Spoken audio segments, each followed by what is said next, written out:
Hiqillab turibsan. Mo'ralab mushukka o'xshab. Dadasi, bugun qizlar bilan gapimiz bor ekan.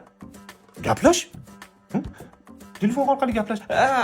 Telegram bilan gaplashsang, uchalanglar primo efir qilib gaplashsanglar bo'ladi. Gaplash. Dadasi, gapimga pul kerak. Seni gaping biz oilaviy byudjetimizga katta zarar keltiradi.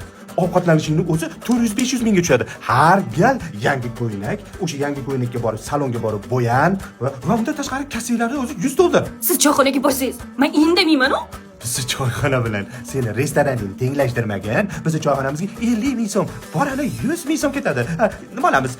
Chaqchuq ham emas, yer yong'oq bilan achuchuy, ana 5 ming so'mlik olma, keyin osh bo'ldi, yetadi. Xo'p dadasi, mayli.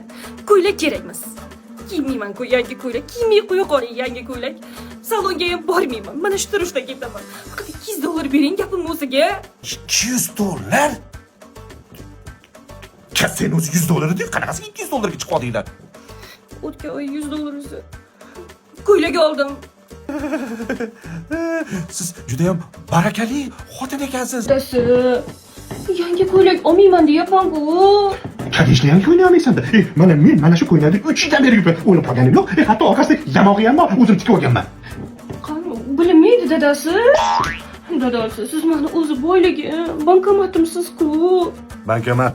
Yamog'i bor, bankomat. Berasizmi? Beraman, bo'lmasa ezilaveradi. 8-martalar bilan